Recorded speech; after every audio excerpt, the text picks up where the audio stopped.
We are starting today with Raw, and prior to his promo this week, Cody Rhodes shared a tweet saying, "Apologies for what I'm about to say," and that apology was indeed necessary.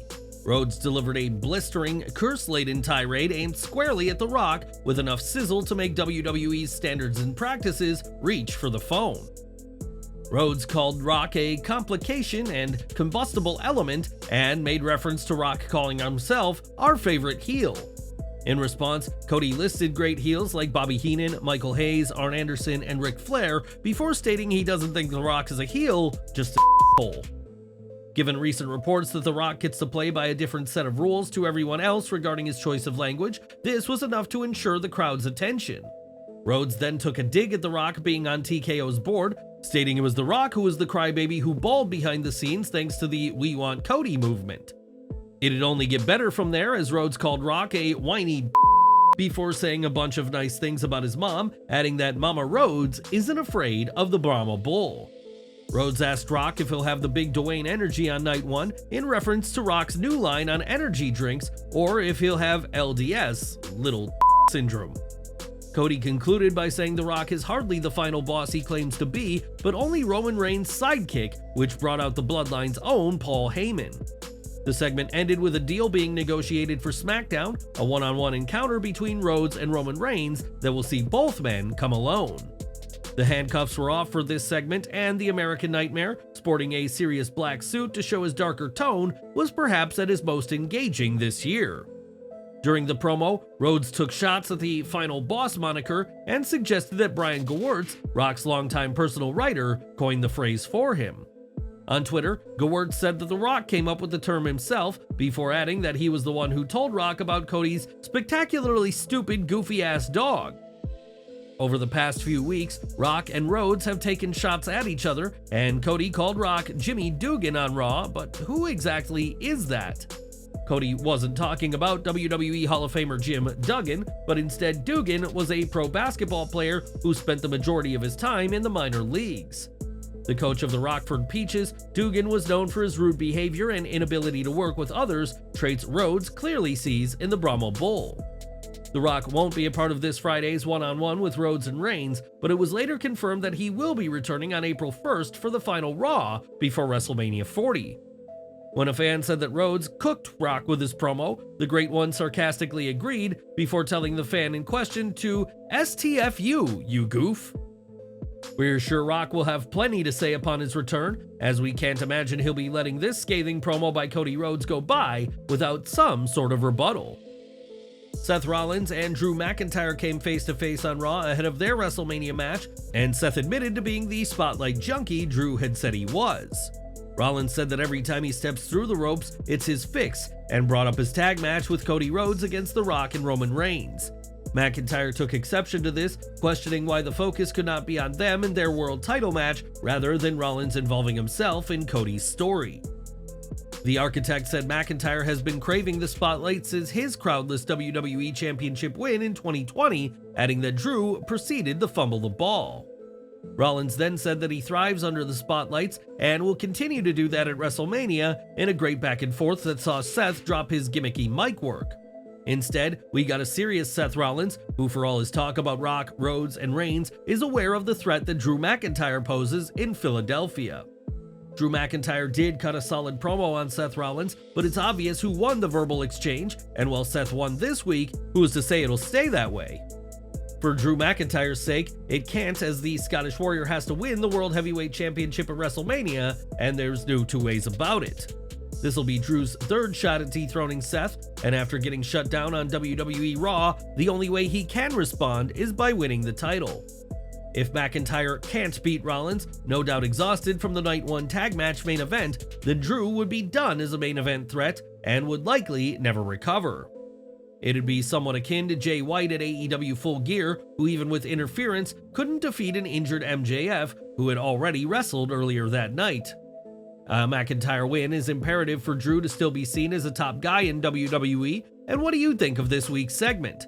Let us know down in the comments. We've got some concerning news regarding Raquel Rodriguez now, as the former WWE Women's Tag Team Champion has been pulled from WWE's active roster. In January, Rodriguez revealed that she had been diagnosed with mast cell activation syndrome, or MCAS, condition characterized by allergic symptoms such as hives and swelling. Low blood pressure, breathing difficulties, and severe diarrhea are also symptoms, and this diagnosis led to her being pulled from TV before returning last month. After her return, her condition flared up again, causing concerns about her participation in the WWE Elimination Chamber event, but she was able to tough things out in Perth. Rodriguez was able to compete in the match won by Becky Lynch, but PW Insider now reports that she's been pulled from the active roster. It is not specified why Rodriguez is now among the talent who are currently inactive, and whether it's because of her MCAS or if she's dealing with an injury from wrestling. Either way, this situation is not good for the former NXT Women's Champion, and we'd like to wish her a full and speedy recovery. More from Raw, which saw Awesome Truth qualify for the Undisputed Tag Titles ladder match at WrestleMania 40, but only after R-Truth accidentally got the pin. During the qualifier with Indi, Truth attempted an AA only for Veer to slip out, but he was taken out by a skull-crushing finale by The Miz. Sanga then took out Truth, who accidentally fell onto a prone Veer Mahan, securing a win for his team and a spot at WrestleMania 40. Some fans on social media have argued that this wasn't a legitimate victory, as Truth was knocked out when he got the pin, but is this an actual rule? For a tag team win to be legitimate, both men have to be the legal partners, and the pinfall should see the loser's shoulders on the mat for 3, which was all the case here. R-Truth and Veer were the legal men, and Truth's state of consciousness during the pinfall isn't relevant to the end of the match, making this result legitimate. Arguably the crowd favorite thanks to Truth's hilarious antics, we'll have to see if Awesome Truth can capture the tag titles next month in what'll be a blockbuster ladder match. On Raw, Becky Lynch finally overcame one of her biggest obstacles in Nia Jax after defeating the irresistible force in the main event of the show. Lynch took some big bumps, including being driven through tables, slammed into chairs, and endured a bonsai drop, but was able to fight through it all to stay into the match. A dive off a ladder onto Jax and through the announce table was enough to score Lynch her last woman standing win, and this was a fun, weapon-filled brawl to close the show. It allowed Lynch the chance to wrap up her feud with Jax so she can now focus on Rhea Ripley, who confronted Lynch face-to-face to close out the show. This match may not be in one of the main event spots at WrestleMania, but it'll have the crowd heat and fervor around it to be one. After the show, Lynch shared the news that she became an American citizen earlier that day, and it's fitting her showdown with Ripley will happen in none other than Philadelphia. Each week, Pat McAfee entertains fans with his antics at the Raw commentary table, but this week's Raw almost proved disastrous for the former NFL punter. During Raw, McAfee stood on his chair to join in with Jey Uso's arm-rising gesture, and on Twitter, revealed that he almost tore his ACL during the moment. McAfee will need to make sure he stands on the table next time he wants to join in with Uso's arm waves, as it's not just the superstars who risked injuries this week. Before her win over Nia Jax, Becky Lynch had a backstage promo which saw the 2024 Women's Elimination Chamber match winner be confronted by Liv Morgan. As the two women talked, a person could be heard yelling in the background, and fans who saw it live wondered who this mysterious yeller could be. The voice was none other than that of Xavier Woods, who had just won his match against Alpha Academy on Raw and was probably excited after picking up the win. On this week's Raw, a compelling video package highlighting CM Punk aired, building up expectations for Punk's return to WWE TV on next week's show. The March 25th Raw will air from Punk's hometown of Chicago, but the Man of the Hour had some huge news that he shared during his video. Punk argued that WrestleMania couldn't be in Philadelphia without him, and vowed that he will be at this year's show, even if he's not formally invited. CM Punk will be returning to the spotlight amidst his recovery from the torn triceps injury he suffered during the Men's Royal Rumble, and a match remains off the table at this time. We'll have to see what Punk has in store for next week's episode of Raw, and for WrestleMania 40, as he'll be there whether WWE wants it or not. Since 2020, Matt Hardy has been a part of the AEW roster, but this week the tag team veteran made a surprise appearance at Monday Night Raw with his wife Rebby. During this week's Raw, Michael Cole made reference to Matt facing Jeff Hardy at WrestleMania 25 to segue into the upcoming Jimmy vs. Jey Uso match next month. On Instagram, Rebby shared a reaction to Cole bringing up the Hardy Boys on Raw and revealed that she and Matt were at the show at the PNC Center in Raleigh, North Carolina. Cole and Reby have had a somewhat comical feud dating back to 2018 when Cole took jabs at Senor Benjamin both in real life and in the Hardyverse. Cole even referred to Reby's son Wolfgang as that bald kid, and it seems the feud between the two is far from over. As for Matt, his AEW deal is nearing its conclusion, and with his presence at Raw, one has to wonder whether he could have an eye on making a return to WWE when the time is right. As we previously reported, Asuka was seen limping during last week's episode of SmackDown, leading many to fear that she's dealing with some kind of injury.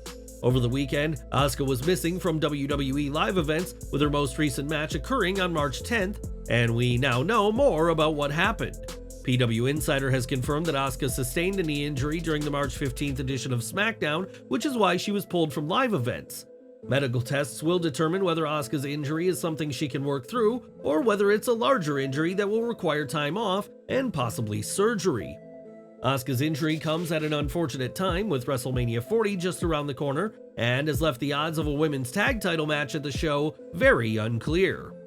It's unclear what exactly caused this injury, and without details, it's unclear how much time she'll need off if it's bad, but we're wishing Asuka the very best at this time. On this week's Raw, Dominik Mysterio came up short, this time against his fellow former North American champion Ricochet, in what's become a recurring trend for the ex-con. You may be hard-pressed to recall the last time that Mysterio got a win, and that's because his most recent victory on TV was close to 2 months ago. Dominik's most recent win saw him beat The Miz on the January 22nd episode of Raw, and since then, it's been nothing but losses for the Judgment Day member. With WrestleMania looming, it doesn't look like Mysterio has a match for this year's show of shows, and who knows when we'll next see his name in the win column. In tag team action, Candice LeRae and Indi Hartwell defeated Katana Chance and Kayden Carter, with LeRae showing a notable disregard for her opponent's well-being.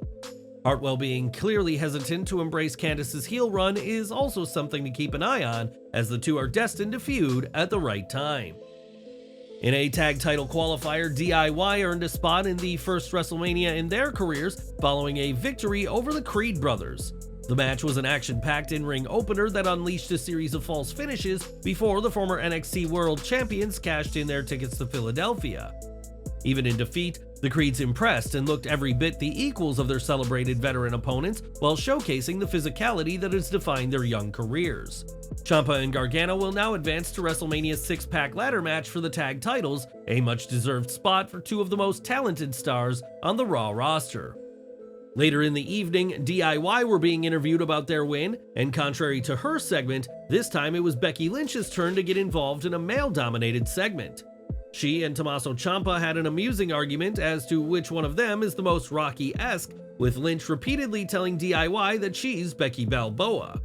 Lynch faces possibly the biggest match of her career in Rhea Ripley at WrestleMania, and we'll have to see if Becky Balboa does stand tall in the city of brotherly love.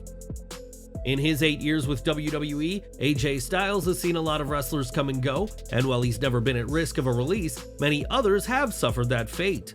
Speaking recently on the Battleground podcast, Styles shared his take on WWE's evolution and believes the longevity of a talent has changed under Triple H's leadership. Styles encouraged talents who may have been hesitant about joining WWE in the past to reconsider, saying it's not the same company ran by Vince McMahon. The former WWE champion highlighted the recent deal with Netflix to carry Raw and emphasized the company's commitment to staying in the industry for the long haul.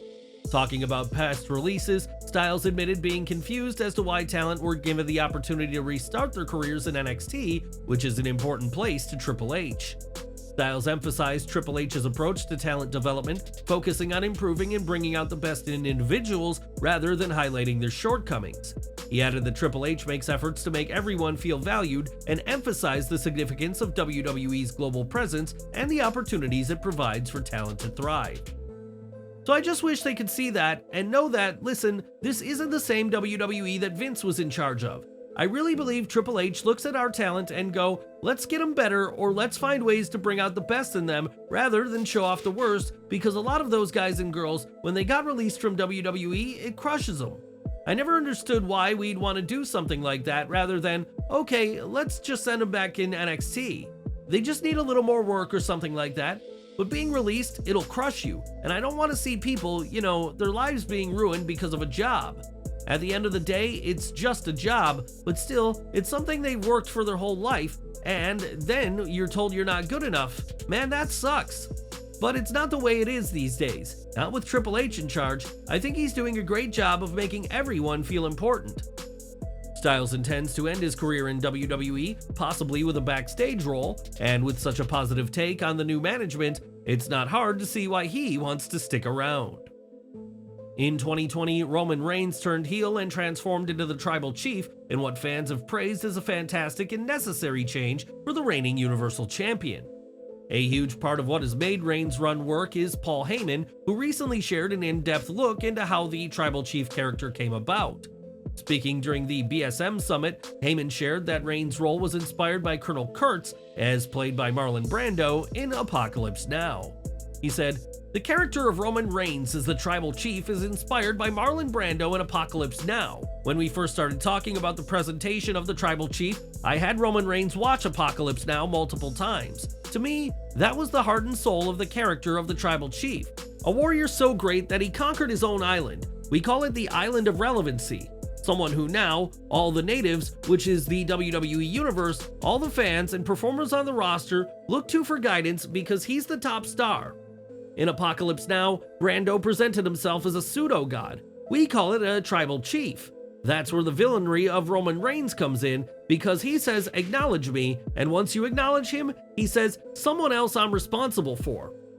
Reigns may be channeling Brando, but if you've seen the film, you know it ends with Colonel Kurtz defeated in a violent, bloody climax against Martin Sheen's Captain Willard.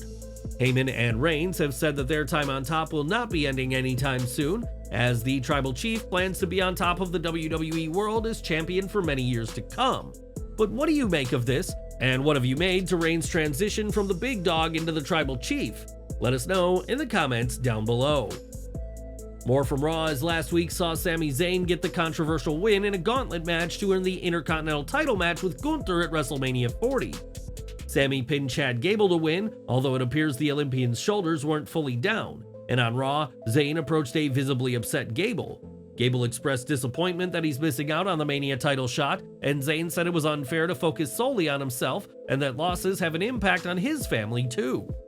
Gable retorted rather bluntly, saying his concern wasn't about personal matter, but rather he doubts Zayn's ability to dethrone Gunther next month.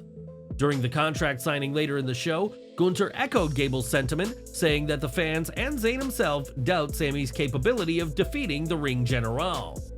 An irate Zayn stormed backstage and confronted Gable, who said that Sami has always approached matches with an underdog mentality, which simply won't work against Gunther.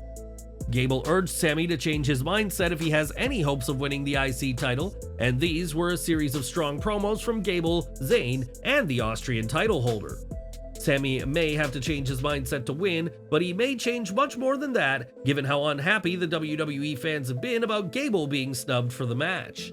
It's been suggested that Sami could find a way to make this a triple threat, giving Gable the spot he deserves and earning some favor with the unhappy fans. This would, of course, lower Zayn's chances of victory at WrestleMania, but the same would be said of Gunther, and we'll have to see if Gable gets added to the match.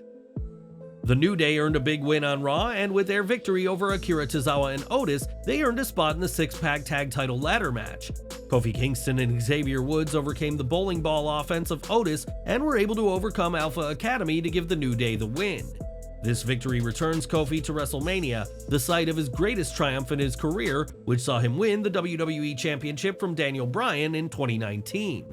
As great as the New Day is, the momentum is not on their side as it was 5 years ago, making the likelihood of a repeat of Kofi Mania fairly low. Since returning to WWE, Chelsea Green has had issues with Adam Pearce, but the former tag champion and self-professed hot mess was not at this week's Raw. On Twitter, Green shared what she got up to on her day off, and in a tweet of his own, the Raw GM made clear that he was happy to have a brief respite from the official Karen of WWE. When she debuted, Nikita Lyons instantly emerged as an NXT superstar to watch, but thanks to a series of injuries, fans haven't seen much of the Lioness in the ring as of late. Recently, Lyons suffered another knee injury mere weeks after her return to action in December 2023, and now we know more about what's next for the young wrestler. During an episode of the Hall of Fame podcast, Lyons said that it had been 2 months since her surgery and expressed hope to be back in the ring by Halloween Havoc. However, she emphasized the unpredictability of injuries and stressed that she wants to ensure she's fully ready before setting an exact date. Despite her injury, Lyons remains active and engaged in various activities, including music and community events, and is planning on returning stronger than ever. It's always bad to see a wrestler get hurt, and that's especially true for someone who has already dealt with an injury, and we're wishing Lyons the very best on her recovery.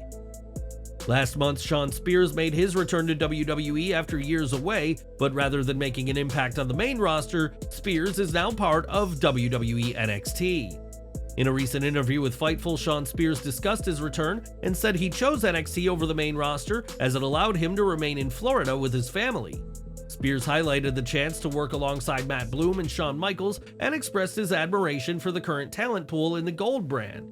Shawn Spears' return to NXT has been nothing short of remarkable, as he swiftly asserted himself with notable victories and is on the cusp of bigger things. We'll have to see what's next for the former AEW star, but if his NXT run so far is anything to go by, then expect big things for the chairman in the months to come. In Janelle Grant's lawsuit, she alleges that Vince McMahon trafficked her to several men in WWE, one of which being former head of talent relations John Laurinaitis. The former Raw and SmackDown GM has not only denied these claims, but has said that he is a victim in this situation, not a predator, but now another claim has come up. Chuck Palumbo, a former WWE superstar, said during an interview with Monet and the Pharaoh that Johnny Ace is not a great person and said that he saw things at the time. Palumbo did not share exactly what he saw Laurinaitis allegedly do, but it certainly does not paint the former head of talent relations in a positive light. It remains to be seen whether he will face any legal consequences stemming from the allegations against him, and we'll continue to observe this story for future updates. And we're ending with some worrying news regarding Wild Samoan Afa next, who recently fractured his back in 2 places after suffering a fall. Afa Jr. shared the news on Facebook and said that his dad is being transferred to a different hospital for specialized treatment, and we're sending him our best wishes.